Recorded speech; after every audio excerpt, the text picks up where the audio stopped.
aujourd'hui dans ce nouveau rendez-vous, donc l'entrevers. Voilà, ce nouveau rendez-vous qu'on vous proposera de temps en temps. Le principe est simple, on va interviewer des personnes différentes et on ouvre le bal aujourd'hui avec le grand reporter de l'équipe, celui qu'on ne présente plus, Bernard Lyons. Bonjour Bernard. Bonjour à toutes, bonjour à tous. 1m89, très exactement. Exactement, donc très grand reporter du coup on pourra dire. Alors, Et donc on est aussi avec Rome. Voilà, Rome de Saint-Inside qui va faire remonter vos commentaires du live. Voilà les questions que vous voudriez poser à Monsieur Lyons. On va commencer, je pense, un peu, voilà, pour parler de l'actualité récente vous concernant avec ce livre, donc Derrière la porte verte, qui est sorti hier aux éditions Solar Éditions. Un livre qui nous raconte l'histoire secrète de la Saint-Étienne au XXIe siècle. Voilà, on a eu la chance nous de commencer livre intéressant. Alors on sait qu'il y a une histoire un peu nostalgique parce qu'on vous avait eu il y a à peu près un an lors d'une interview déjà. Vous parlez déjà de ce livre avec une édition qui était prévue en octobre. Est-ce que vous pouvez nous expliquer un peu l'histoire de cette édition et de ce livre? tout d'abord, c'est l'idée m'a germé lors d'un déjeuner avec des partenaires de l'AS Saint-Étienne. Et on était dans un restaurant et à la fin du repas, on avait arrivé Pascal Fendounou. Et l'une des convives me dit, tiens, il n'est pas venu avec Landrin. Et je les ai regardés, je leur ai dit, non, pas vous, vous n'allez pas me ressortir cette vieille légende urbaine entre Fendounou et Landrin. Et il me dit, si, vous voyez, il y a quelque chose qu'on vous apprend que vous ne connaissiez pas sur la Saint-Étienne. Et je dis, non, mais je la connais très très bien l'histoire. Mais pour bien la connaître, il faut aussi la vérifier, c'est la base. Je dis, entre les rumeurs et les on-dit, il suffit de vérifier.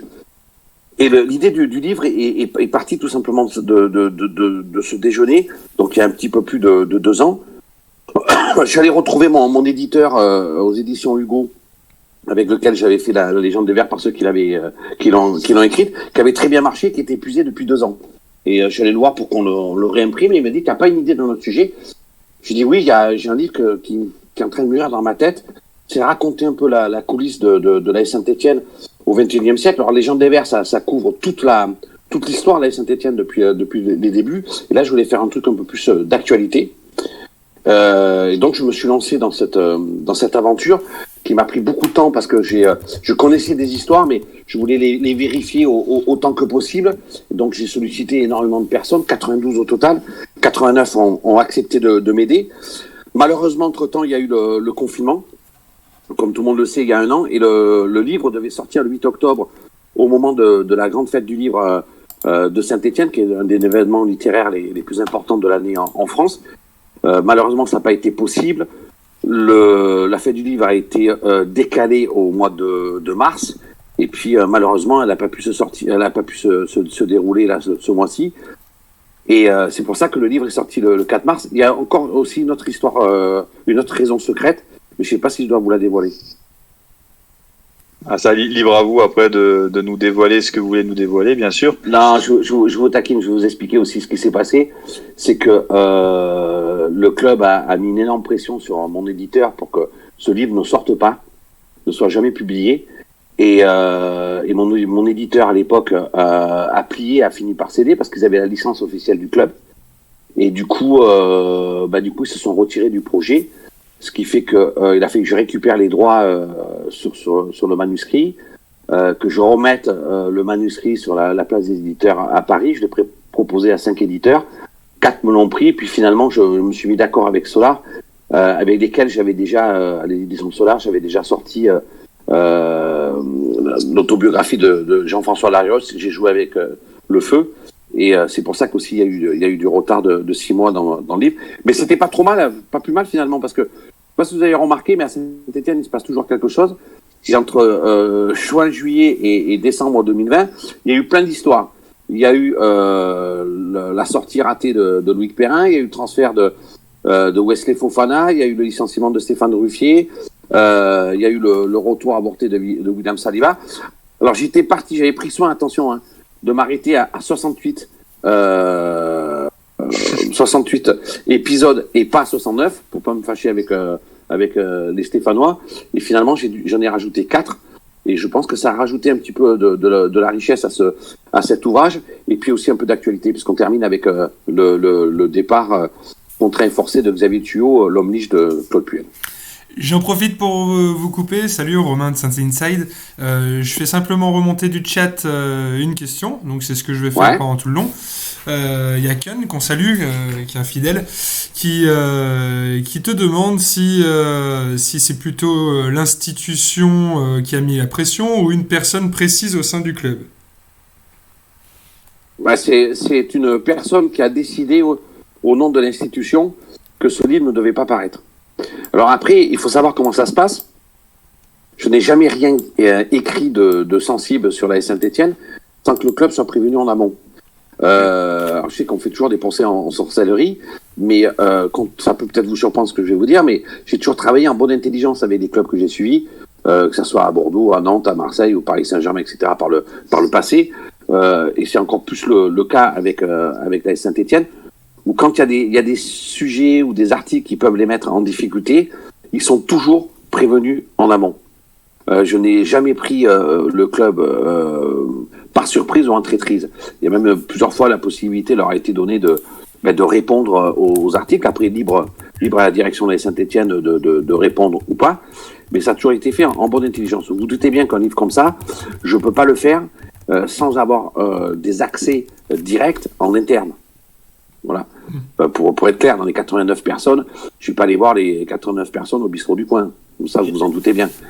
Les raisons qui ont motivé cette tentative de censure du livre, j'en sais rien.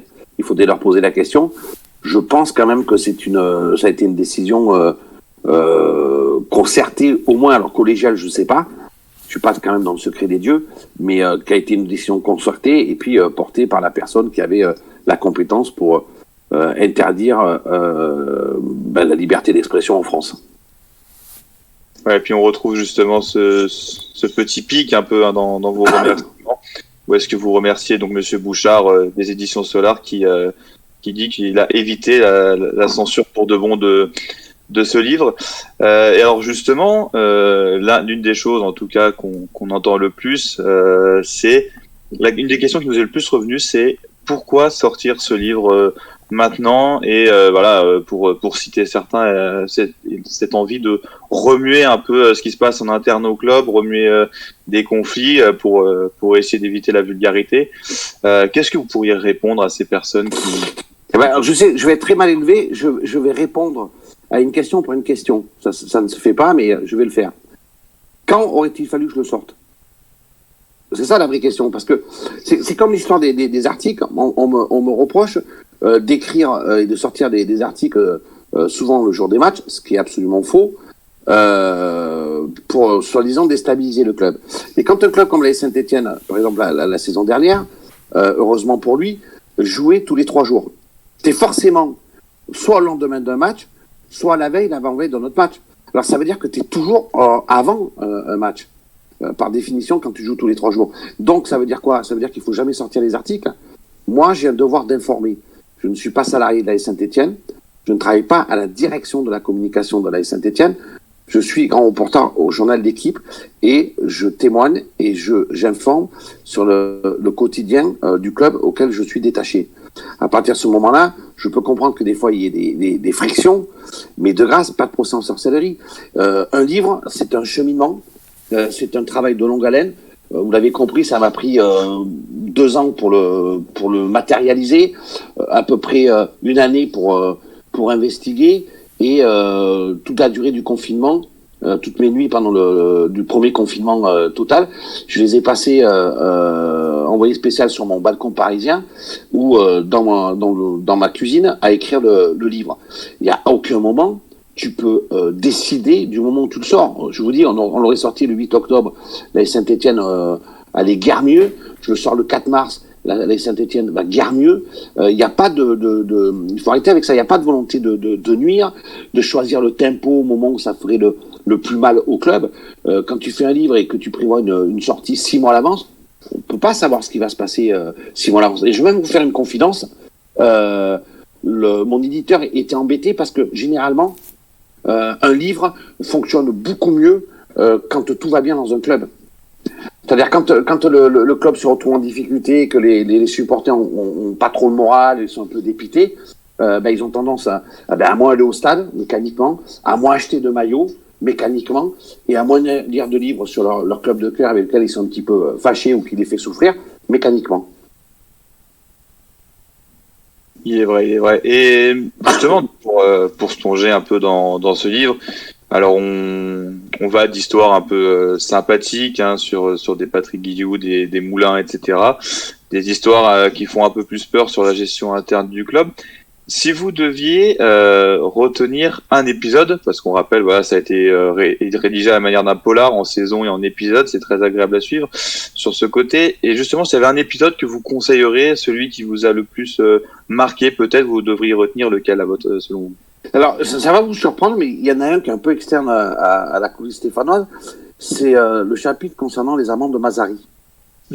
Quand je raconte comment l'entraîneur de l'époque de l'Inter Milan a envoyé un couple de petits retraités en vacances sur le lieu du prochain match de Coupe d'Europe, et en fait ils étaient là pour espionner l'équipe adverse de façon tout à fait innocente.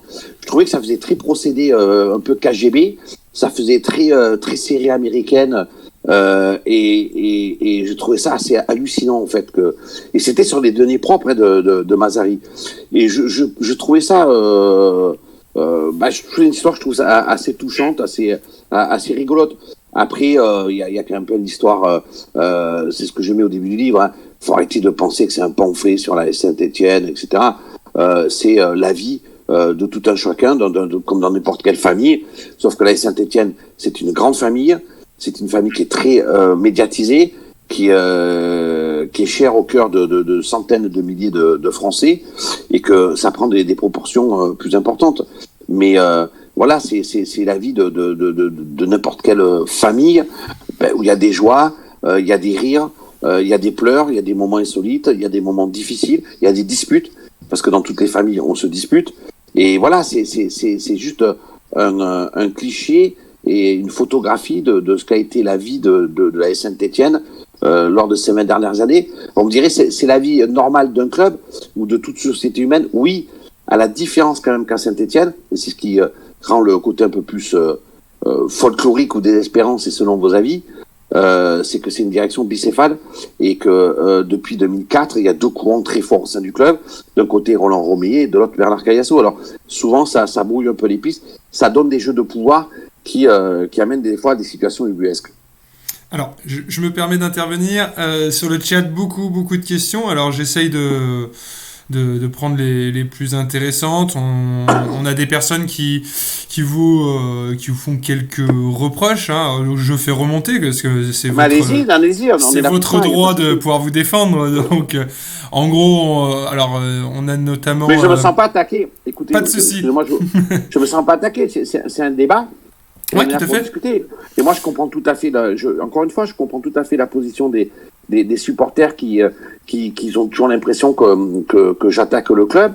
On peut aussi se poser la question de savoir si quelque part je défends pas aussi le club. Tout à fait. Parce que moi, on peut me reprocher tout ce qu'on veut, mais sauf que j'ai jamais été dans aucune ligne, ni pour l'un ni pour l'autre. Moi, ce qui m'intéresse, c'est de relater au mieux ou au moins mal la vérité et l'actualité du club. Ce qui est important, c'est le club, ce ne sont pas les personnes qui la composent. Ouais. Alors, pour aller jusqu'au bout sur les reproches qui remontent, le principal, je vais prendre la question de Nico Saint-Paul, qui est également un fidèle, qui nous écoute régulièrement, qui vous reproche, du moins, qui s'interroge vraiment sur l'intérêt, et pour lui, à part l'intérêt, votre propre intérêt, alors je cite financier, il ne voit pas à quoi ça sert de remuer un petit peu les problèmes. Donc là-dessus, c'est vrai que vous avez commencé à l'aborder. Je vous laisserai lui répondre, tout simplement. Alors, juste, je répondrai à Nico que alors il y a deux volets. Il y a l'aspect journalistique, j'insiste là-dessus, et le volet financier. On va commencer par l'aspect journalistique. En gros, remuer la merde. Si raconter les dessous du pourquoi, par exemple, Foussini Diawara a oublié de revêtir son maillot au moment où Elie Bob lui demande de rentrer sur la pelouse du stade Vélodrome, c'est remuer la merde. Moi, je veux bien. mais on n'a pas la même notion de la merde. Si c'est raconter l'histoire de looping J.C. Moulin avec une personnalité extrêmement attachante, c'est remuer la merde, je veux bien, mais j'en suis pas vraiment sûr. Pareil quand je raconte l'épisode où Johan Tucker a été oublié au stade Vélodrome, ou les frasques de Pascal Fendouno. Vous avez lu le livre comme moi. Il y a beaucoup de passages qui sont quand même assez rigolos. Oui. Et si j'avais vraiment voulu remuer la merde, comme le dit Nico, j'aurais fait une chose très très simple. J'aurais attaqué en dessous de la ceinture. C'est-à-dire que j'aurais attaqué et raconté, et je pense que si je maîtrise suffisamment bien la langue française pour raconter des histoires sur la vie privée qui ont eu des incidences très importantes sur le fonctionnement ou les dysfonctionnements du club au XXIe siècle. Ça, je me suis déontologiquement interdit de le faire. Donc, moi, je veux bien remuer la merde. C'est un travail journalistique. Ça, c'est la première chose. La deuxième, sur le volet financier, je pense que les gens n'ont pas très bien conscience de ce que c'est que l'économie d'un livre. Si vous pensez que j'ai besoin d'écrire un livre pour m'enrichir, malheureusement, non. C'est pas que je sois riche, c'est juste que l'économie d'un livre te permet pas de vivre. En France, il y a à peu près, on va dire 15-20 auteurs qui sont des écrivains, de grands écrivains, ce que je ne suis pas. Moi, je suis un simple auteur de livres qui arrive à en vivre. Donc, il y a pas de démarche commerciale derrière. Bien sûr que j'ai écrit un livre. C'est le principe du journalisme, c'est écrire pour être lu. Quand je fais un livre, bien sûr que je veux qu'il soit diffusé, lu par le plus grand monde, et donc acheté par le plus grand monde. À commencer par mon éditeur, que j'essaye d'éviter d'envoyer dans le mur. Si c'est un échec commercial, c'est surtout lui qui va perdre de l'argent. Mais je vais pas finir riche avec ce livre, loin de là. Si vous calculez le temps et l'énergie que ça m'a pris pour écrire ce livre, les risques aussi professionnels, parce que forcément je sais très bien que ça va faire grincer un peu des dents, que je prends, franchement, je suis pas payé en retour, je l'ai pas fait du tout pour ça. Pareil, quand j'ai écrit La Légende des Vers par ceux qui l'ont écrite, ça m'a pris un temps colossal, c'était un travail colossal. Je veux dire, j'ai été à peine dédommagé dessus, quoi. C'est franchement, le volet financier, c'est pas du tout la question, quoi. Ok, merci. Merci pour ce retour, en tout cas. Et alors, justement, parce que voilà, on jette un coup d'œil aussi au chat, voilà, on vous présente plus, on sait que avant tout un amoureux de l'AS Saint-Etienne, il n'y a pas de souci. Beaucoup se demandent aujourd'hui, une des questions qui revient, c'est quand on est amoureux des Verts et que vous avez en plus ce côté où est-ce que vous connaissez les coulisses de ce club, est-ce que quelque part, au bout d'un moment, il n'y a pas une lassitude, mais presque une forme de dégoût vis-à-vis de ce club et de ce qui s'y passe en interne et qui commence à fuiter de temps en temps? Moi, je suis un enfant de Séville. J'avais 12 ans quand Patrick Battiston s'est fait démonter par Harald Schumacher. Et j'ai vécu ça du haut de mes 12 ans comme une terrible injustice. Et ça a eu deux conséquences qui ont changé le cours de ma vie. La première, c'est que j'ai tellement pleuré dans la nuit de cette injustice, de Battiston, de l'élimination de la France, que j'ai décidé au petit matin que je ne pleurerai plus jamais de ma vie. Malheureusement, les accidents de la vie ont fait que j'ai pleuré encore pas mal de fois derrière. Et la deuxième, c'est que j'ai dit je veux comprendre. Je comprends pas, mais je veux comprendre et je vais comprendre. Et c'est ce matin-là où j'ai décidé de devenir journaliste. En sachant très bien que quand tu passes derrière le rideau, c'est comme quand tu vas dans un grand restaurant et tu passes dans la cuisine. Ben forcément, dans la cuisine, ben tu mets les mains souvent un peu dans le cambouis et c'est pas toujours à la hauteur de ce que tu espères. Alors comment tu fais? C'est pas compliqué, tu te blindes. Moi, j'ai fait toujours une énorme différence entre le côté professionnel et affectif. Je mélange pas les deux. Je m'en suis jamais caché. Saint-Etienne, c'est et ça restera mon club de cœur. Maintenant, je mélange pas tout. J'ai des amitiés profondes avec certains joueurs. J'ai eu des inimitiés profondes avec d'autres. Quand je les note, quand je les juge, ça ne rentre jamais en ligne de compte. Sinon, tu peux pas durer dans ce métier. C'est pas possible. Si tu fais tout à l'affectif, tout à la compromission, c'est pas possible. Moi, encore une fois, je le répète, je suis journaliste. Je suis pas attaché à la communication. Je couvre au mieux que je peux l'actualité du club. J'ai pas d'affect, j'ai pas d'ego, j'ai pas de jugement de valeur, j'ai pas machin. Après, quand je sors des infos, je fais mon métier. Après, si on demande de les commenter et de les chroniquer, comme je le fais, je l'ai fait pendant des années à RTL ou sur l'équipe du soir, sur la chaîne L'équipe, ça c'est autre chose. Là, je donne mon avis. Mais vous remarquerez que dans l'équipe, la plupart du temps, ce que je donne, ce sont des infos. C'est-à-dire, moi, je suis un média, je suis là pour informer les gens. Et ça m'est arrivé énormément de fois, contrairement à ce que les gens pensent, que d'appuyer sur le bouton envoi et de me dire et merde, parce que je sais très bien les conséquences, parce que les gens ne se rendent pas bien compte quand même aussi de la pression que tu as derrière. Alors, ça part du tweet un peu assassin de supporters pas contents, mais aussi il y a des pressions. Il y a des pressions, tu as des obligations de résultats, tu as des pressions de la part du club, tu as des pressions qui viennent de toutes parts. Et tu fais pas ça pour l'argent, et tu fais pas ça pour la gloriole, tu fais ça parce que j'ai une autre idée de mon métier de journaliste et d'une certaine déontologie qui va avec. Mais comme peut l'avoir toute personne qui travaille dans le corps médical, comme n'importe quel restaurateur qui est content de servir ses clients et qui essaie de leur proposer les meilleurs produits. Voilà, ça s'arrête là. Après, moi, à titre personnel, oui, une fois que j'ai éteint mon ordinateur, que je suis sorti de mes habits de journaliste, ben ouais, avec mes potes, on refait le monde, on refait le match, avec de façon plus passionnelle. Mais ça c'est le foot. Mais il faut pas tout mélanger. Et moi, je mélange pas tout. Et ne croyez surtout pas que je suis absolument réjoui de la situation dans laquelle se retrouve le club depuis 15 mois, qui me fait craindre vraiment pour sa survie. Et là, je pèse mes mots, parce qu'une descente en Ligue 2, je pense que le club ne s'en remettrait pas. Et je pense qu'il descendrait pas en Ligue 2, mais il descendrait bien plus loin, et que ça me réjouit pas du tout, et que je suis inquiet. Mais mes états d'âme, je les garde pour moi. C'est comme un footballeur. Enfin, après, je vous laisse parler, mais c'est comme un footballeur qui joue contre son club formateur. Je dis, à un moment, s'il va être performant, il faut qu'il laisse ses états d'âme dans le vestiaire. Ben, moi, je fais pareil. Alors ouais, justement, merci pour cet éclaircissement qui a été apprécié en tout cas vis-à-vis de ceux qu'on voit dans le live. Et alors justement, vous avez parlé d'éventuels descentes en Ligue 2. Voilà, je pense qu'aujourd'hui, voilà, les gens, il y a eu ce match face à Lens qui, j'ai l'impression, a sonné comme la goutte de trop. Dans ce projet Puel, on se rappelle voilà qu'on avait parlé l'année dernière de votre point de vue sur ce projet Puel, sur l'avenir qu'attendait le club. Pour vous, si on devait revenir sur l'actualité du club, ce match à Lens, les déclarations de certains joueurs aussi qui ont beaucoup inquiété quand on voit des déclarations comme Nordin ou Abi qui semblent dire que le club pour eux n'est pas si en danger que ça, etc. Ça a déclenché vraiment beaucoup d'énervement chez les supporters. Qu'est-ce que vous auriez, vous, à dire sur cette actualité, sur comment vous voyez l'avenir, en tout cas, du club jusqu'à la fin de saison au moins?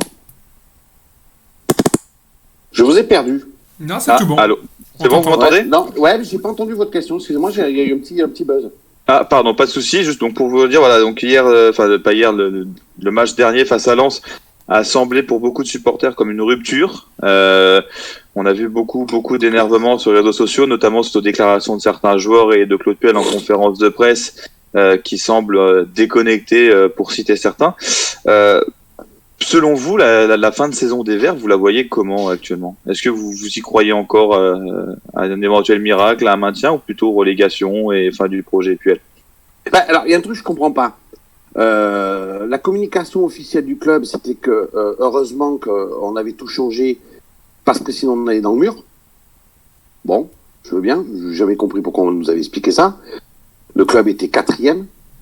Avait fait 54,5 millions d'euros de transfert à l'été 2020, ce qui était le record historique. Avait une mauvaise passe avec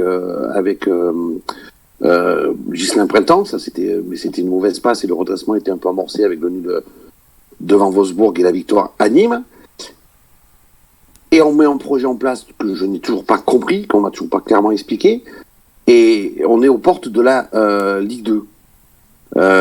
Donc, je ne comprends pas pourquoi les supporters ont ressenti cette défaite devant Lens, qui était une défaite annoncée comme une cassure, parce que la cassure, ça fait 15 mois que c'est comme ça, les amis.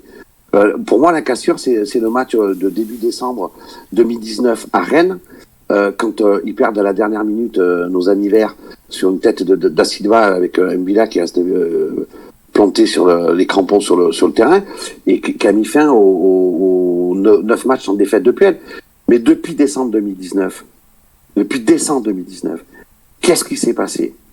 Mais rien, absolument rien. Vous avez terminé, et je pense que la SS serait descendu ou au moins aurait été barragiste s'il n'y avait pas eu l'arrêt prématuré du championnat. Tu t'es arrêté à la 28e journée, tu étais 17e, tu avais 30 points. Ça, c'était en 2020. On est au de mars 2021, on est à la 28e journée, Saint-Etienne a 30 points et quoi, 15e 15e, 16e, c'est ça? Donc, il y a rien qui a changé, il n'y a rien qui a avancé. Saint-Etienne, en 2020, a gagné 7 matchs de championnat. 7 matchs de championnat. Il n'y a aucun entraîneur qui aurait survécu à ça, ailleurs qu'à Saint-Etienne. Il n'y a aucun autre entraîneur qui aurait survécu à ça, à Saint-Etienne, si ce n'était pas Claude de Puel. Donc, moi, je ne vois pas où il y a de cassure. Parce que c'est juste une continuité dans la médiocrité.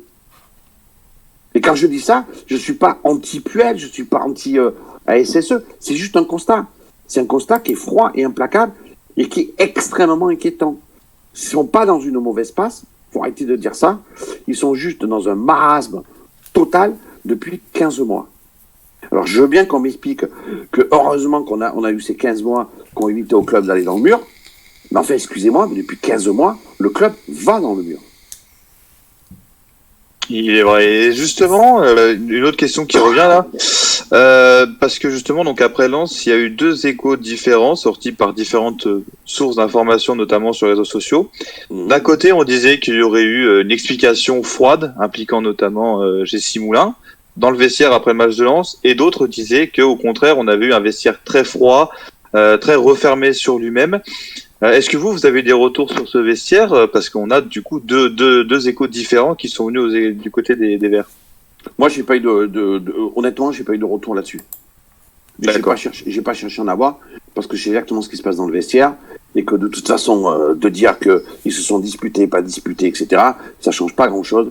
Qu'ils aient réagi ou pas réagi, ça change pas grand-chose. Parce que de toute façon, le vestiaire, il est plombé. Je pense que ça, les supporters l'ont compris depuis un petit moment. Il est plombé parce que Claude Puel l'a pas fédéré et il est même miné en interne entre les anciens qui ont été carrés un peu trop vite et souvent injustement à mon sens et les jeunes à qui on a filé trop de pouvoir. Donc il y a un déséquilibre total dans ce vestiaire qui est au bord de l'implosion. Donc qu'il y ait eu des réactions après Lens, moi j'aurais préféré qu'ils se mettent tous sur la gueule, hein, je vous le dis franchement. Hein. Parce que au moins ça aurait montré que c'est un vestiaire qui vit. Voilà. Et le problème, c'est qu'aujourd'hui, moi je vois pas beaucoup j'en vois pas, pour tout vous dire. Depuis la défaite à Brest, quand ils ont perdu 4-1 à Brest, j'ai discuté avec des dirigeants après le match, et je leur ai dit, là c'est bien la première fois, je suis désolé, mais je vois pas de solution. Je vois pas comment vous pouvez vous en sortir ou quel ressort physique, tactique, psychologique vous pouvez actionner. Même pas au mercato parce qu'ils ont fait preuve quand même de leur compétence entre guillemets depuis 15 mois. Donc je suis inquiet moi depuis cette période-là quoi. Je suis très inquiet quoi. Bernard, je me permets de t'interrompre simplement toujours avec le chat. On a plusieurs questions alors sur l'avenir, plutôt à court terme, tu as déjà commencé à l'évoquer, mais également à moyen terme, c'est-à-dire notamment au niveau financier. Ouais. Il y a plusieurs infos qui sont sorties comme quoi le club allait présenter un déficit équivalent à 30-35 millions en fin de saison. C'est quelque chose que tu peux confirmer, quelque chose qui t'inspire, parce qu'on parle de projet Puel, mais si on doit vendre toutes nos pépites à chaque fois pour combler le trou, voilà. Qu'est-ce que tu en penses? Bah, déjà, je fais juste une parenthèse comme ça, mais il faudrait m'expliquer ce que c'est le projet Puel. Je comprends pas. Je sais pas ce que c'est le projet Puel, donc. Le projet Puel, si je peux me permettre, moi c'est comme ça que je l'ai entendu. Hein. C'était simplement de repartir avec peut-être un peu plus de jeunes, avec une certaine période. et avec un jeu qui est un peu plus alléché que passer un moment. Voilà. Mais après, bon, c'est... Ok. Donc, vous m'expliquez que vous allez rester en haut de tableau, parce que le grand mérite quand même des prédécesseurs de Claude Puel, c'est d'avoir ramené le club de façon durable dans le top 6, dans le top 7. Mais ça, forcément, ça a un coût. Donc, vous m'expliquez qu'on allait faire la même chose avec une équipe de Gambardella. Bon, ok, on a vu le résultat. De développer des joueurs. Ouais. Vous m'expliquez où on a développé Bouanga, par exemple, Youssouf et les autres. Bon, moi, je veux bien, mais il faut juste m'expliquer. Et qu'on allait avoir un peu plus de jeu. Donc, si je vous suis bien, depuis 15 mois, on défend bien, on récupère bien le ballon, et après, offensivement, c'est un feu d'artifice. Voilà. C'est magnifique. On a des buteurs qui continuent à marquer les buts, parce que Saint-Etienne possède des buteurs, avec Kazri, qui continue à marquer 14 buts régulièrement par saison, des Denis Bouanga, qui en avait 13 cette année et qui en est déjà à 20-25 cette saison, c'est ça? À 2-3 on va arrêter de les compter. Non, mais je veux dire, à un moment, il faut être sérieux. Je veux dire, moi, les supporters, il ne faut pas les prendre pour des imbéciles, surtout à Saint-Etienne, où la moyenne, quand même, de la culture générale en matière de football, parce que c'est un fait culturel, les supporters stéphanois, ils ont connu des grands joueurs, des grands entraîneurs, ils connaissent très très bien le football. Et tout le monde voit. Alors après, tu regardes un peu avec les yeux d'amour, mais en fait, tout le monde voit quand même que ça fonctionne pas, il n'y a rien qui fonctionne. Donc oui, effectivement, ils vont terminer le système Puel. C'est que pour moi, il est terminé depuis le départ de Tuyau. Déjà, ça c'est la première chose. Et la deuxième chose, c'est que oui, tu vas terminer avec moins de 30 ou moins de 35 millions d'euros. Ça dépend à quelle place tu finis, parce que là, c'est de la responsabilité aussi du manager. C'est-à-dire que vous savez qu'avec la répartition des droits télé, qu'ils finissent 17e ou 8e, c'est pas du tout les mêmes sommes. Donc on finira entre moins de 30 ou moins de 35 millions d'euros. Et oui, ils vont être obligés de vendre des joueurs. Et oui, on sera obligé de vendre les jeunes qui ont un peu de valeur sur le marché. Là où les valeurs sûres comme Kazri, Bouanga, Youssouf, etc. ont été totalement dépréciées et sont aujourd'hui invendables, ou alors tu les brades. Et alors justement, là, je reviens un peu sur le chat. On a beaucoup de personnes qui disent, donc qui sont plus ou moins d'accord avec vous, ce que vous dites sur le projet PE, etc. Le constat aujourd'hui pour beaucoup de Stéphanois, le projet PL, beaucoup n'y croient plus. Mais alors dans ce cas-là, comment on fait? Vers quoi on se tourne? Quel peut être l'avenir du club? Est-ce qu'on est dans du positif, du négatif ou plutôt dans une impasse? Donc voilà, comment pourrait évoluer le club?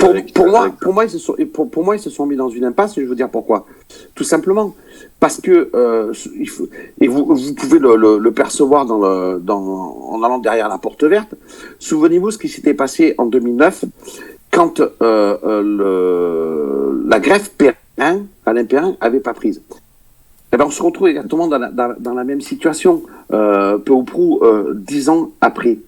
Parce que, pour résumer l'histoire de la Saint-Etienne, tu as une espèce de lutte perpétuelle de pouvoir entre deux courants, Caillasse Romier, ça conduit à un jeu d'équilibriste.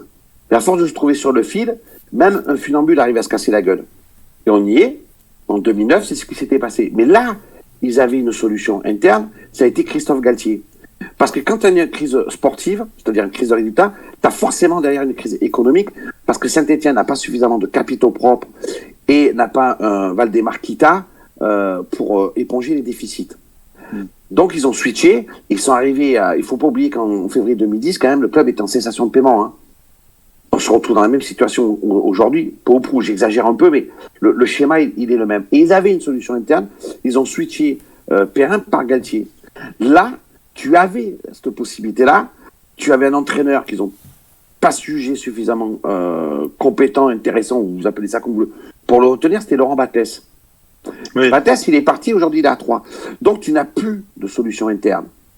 À moins que tous les supporters, que tout le monde veuille faire comme le président Romier et continue à miser sur Julien Sablé.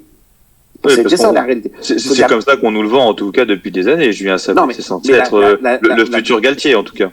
Voilà, le futur Galtier, c'est Batès. Enfin, je pense que les gens ne sont pas stupides, ils ont quand même compris que l'entraîneur le plus bankable qu'il va y avoir au 30 juin sur le marché français, c'est Laurent Batès.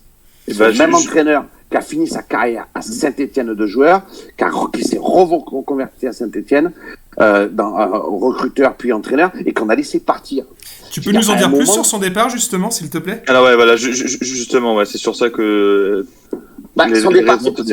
son départ, c'est pas compliqué. Alors, soit on prend l'histoire telle qu'elle a été écrite et qu'on nous l'a vendue, soit on regarde ce qui s'est passé réellement et les faits. Tu prends la génération vainqueur de la Gambardella. Qui a coaché et entraîné cette génération en demi-finale? C'est Laurent Batles. Qui a accompagné et développé ses joueurs avec la réserve, puisqu'il était à la tête de la réserve? C'est Laurent Batles avec Razik Neder. Généralement, dans la Gambardella, comme c'est souvent entre les U19 et la réserve, vous remarquerez que c'est assez tradition qu'il n'y ait pas un entraîneur sur le banc, mais il y en ait deux en finale de Gambardella. Là, il y en avait qu'un, Razik Neder. Donc, l'histoire a retenu que c'est Razik Neder, qui est sans doute très compétent, qui a gagné la Gambardella, et pas Laurent Batles. Bon, soit. Laurent Batles, on ne lui a pas fait de place, puisqu'on a misé sur Julien Sablé, et à un moment, le club était trop petit pour qu'il y ait à la fois Julien Sablé et Batles. Et Batles est parti. Et ça, c'est une erreur fondamentale. Je m'excuse de vous le dire, mais c'est une erreur fondamentale. Parce que je suis presque convaincu que si, au pire de l'automne, quand les résultats étaient plus là et que c'était, elle avait enchaîné 6-7 défaites d'affilée, tu avais la solution interne avec Batles. Et Batles, c'est pas Galtier. C'est pas du tout le même profil que Galtier. Galtier, il a eu besoin d'une dizaine d'années pour accéder au poste de numéro 1 parce que dans son cursus, parce que dans son développement personnel, son développement d'entraîneur, il a pris plus de temps. Et aujourd'hui, il arrive à maturité. Batles, il est prêt. C'est pas le même profil que Galtier, mais il est plus là. Donc, pour moi, on est dans une impasse totale. Parce qu'on a rajouté une connerie à une connerie. Excusez-moi de vous parler comme ça, mais on s'est trompé avec Ghislain Printemps. Ok, pas de problème. Dans ces cas-là, tu rectifies le tir. Mais donc, qu'est-ce que tu as fait? Tu as fait les mêmes conneries que tu avais faites il y a plus d'une dizaine d'années, en filant toutes les clés du camion à des mecs qui n'ont pas mis un centime dans le club. Alors, en 2008-2009, c'était Komoli Tonkyong. Et là, ça a été Tuyau Puel, sans aucun contre-pouvoir. Aucun contre-pouvoir. Exactement. Et c'est incroyable de faire ça. Et aujourd'hui, tu vois le résultat. Ouais, le résultat. Voilà. Et j'en suis moi le premier meurtri, parce que je veux vous faire une confidence. J'ai milité pour l'arrivée de Claude Puel. C'est quelqu'un que je connaissais bien, parce que bon, on est de la même génération, etc. Et que je pensais sincèrement que si lui l'arrivait, il allait pouvoir remettre de l'ordre dans la maison, au niveau notamment du centre de formation, sur la détection des jeunes, sur la post-formation et sur le développement de l'équipe première. Et je veux même faire une autre confidence. J'ai même dit à Roland Romeillet, avec qui je m'étais disputé fortement le week-end d'avant à Nîmes, pour le dernier match de Ghislain Printemps, sur la pelouse des Costières, je lui dis, écoute, il me dit, ouais, toi, t'es pas d'accord, t'es pas content que si j'arrive à faire plus. Je dis, non, Roland, je suis d'autant plus content que je vais même t'offrir le restaurant. En plus, toi, je sais que tu bois pas d'alcool, donc ça me coûtera pas trop cher. Mais bon, je plaisante. Mais j'étais pour. Et force est de constater que la greffe, Puel ne prend pas, comme la greffe Alain Perrin n'a pas prise. Encore une fois, je vous renvoie la lecture du livre. Mais parce qu'à un moment, quelle que soit la compétence d'Alain Perrin, quelle que soit la compétence de Claude Puel, il y a un manque criant d'empathie. Et vous savez, les Stéphanos sont des gens chaleureux, des gens aimants, des gens accueillants, mais aussi ils ont besoin en retour de se sentir aimés. Et c'est pas ce que dégage cette équipe, c'est pas ce que dégage cet entraîneur. Exactement. Alors, justement, donc on arrive doucement vers la fin de ce live. Alors, dans les commentaires, il y a deux grosses questions qui sont en train de revenir. La première, c'est sur les dessous de Ruffier. Pour celle-ci, je pense qu'on peut les renvoyer parce que c'est très bien expliqué dans le livre sur les relations qu'il y a eu avec Puel, etc. Mais il y a une autre question qui vient aussi beaucoup, c'est la venue de Soukas, ou Soukas, je sais jamais comment on prononce, au club. Pour vous, qu'est-ce que ça dégage? Parce qu'on a eu des côtés, voilà, il était détesté par beaucoup de supporters toulousains, donc on a eu des retours négatifs, ça n'a pas fait tant de bruit que ça vis-à-vis des supporters, mais il y en a beaucoup qui disent, entre guillemets, que c'est un pion de plus dans l'échiquier politique de cette guerre entre Cayazo et Romeyer. Pour vous, l'arrivée de Soukas, quel est votre avis sur son arrivée? Les supporters qui disent ça connaissent bien le club, et c'est exactement ça. C'est-à-dire, je vous renvoie, je m'excuserai de faire de la promo outrance, mais parce que je veux pas trop me répéter, mais vous lirez dans le livre, et vous comprendrez que Puel, c'était l'idée de Romeyer, et que lui adjoindre Tuyau, c'était l'idée de Cayazo. Donc dès le départ, le duo était bancal. Dès le départ, on savait que ça ne fonctionnerait pas, et qu'à un moment ou à un autre, c'est comme avec Paquet, quelles que soient les compétences des uns des autres, ça ne fonctionnait pas par ce jeu, comme je vous expliquais à l'instant, d'équilibre des pouvoirs. Et qu'aujourd'hui, Romeyer a eu la peau de Tuyau, et il a placé un homme à lui. Voilà, tout simplement. Et Soukas, c'est un homme à Romeyer, alors que Tuyau, c'est un homme à Cayazo. J'ai une question qui est revenue depuis le début, à Bernard. Donc, sur encore un peu plus loin, potentiellement, qu'est-ce que tu penses d'une potentielle vente? Mais ça, c'est un vieux serpent de mer. Il faut arrêter de prendre les supporters pour des cons, mais je veux dire, je vous livrerai un scoop. Un jour, la Saint-Etienne sera vendue. C'est inéluctable. Plus le temps passe, plus vous verrez que j'ai raison. Plus sérieusement, entre les déclarations d'intention et les volontés profondes, il y a un gouffre. Roland Romeyer, sur ses 75 ans, il n'a pas plus l'intention, enfin après 3 défaites, oui, mais après une victoire, non, de se retirer du club. Et Bernard Cayazo, s'il perd son rôle de président coactionnaire de la Saint-Etienne, il n'est plus rien dans le football. Ce sont quand même 2 personnes qui sont retirées du monde des affaires depuis quelques années maintenant, et ils ont besoin de cette vitrine, de ce bouclier qu'est la SSE pour continuer à exister, tout simplement.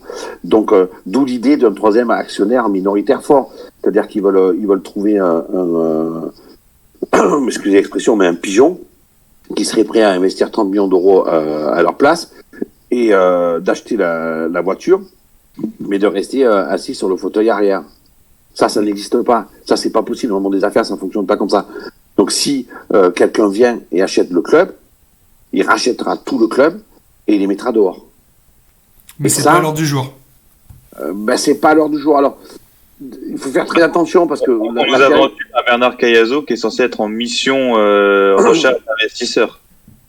Alors, non mais, franchement, vous savez comment ça fonctionne, le monde des affaires? Vous pensiez que quand tu signes un contrat, une affaire, le club aujourd'hui, la valeur est un peu dépréciée, mais peut quand même penser que ça tourne entre 60 et 70 millions d'euros. Vous pensez quand tu vas signer un contrat à 70 millions d'euros, avant d'entamer les négociations, tu vas le crier sur les toits. C'est-à-dire que tu te fais recevoir au Qatar, en grande pompe, tu demandes que les négociations secrètes soient publiées sur le réseau social officiel du ministère des Sports du Qatar, en disant « mais chut, on vous a rien dit ». Non mais ça, les amis, c'est pas sérieux, ça fonctionne pas comme ça. Ça, c'est des paravents, ça s'appelle de la communication, c'est pas de l'information.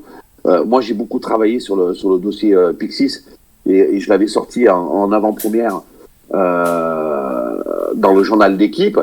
Pour vous dire, j'ai travaillé des mois dessus. C'était des Américains. C'était dans une discrétion absolue. Il y a dans ce monde des affaires, c'est le monde du silence. Si tu veux réussir des affaires, c'est dans le silence et dans le secret. Et d'ailleurs, il y a des clauses de confidence qui sont signées à chaque fois.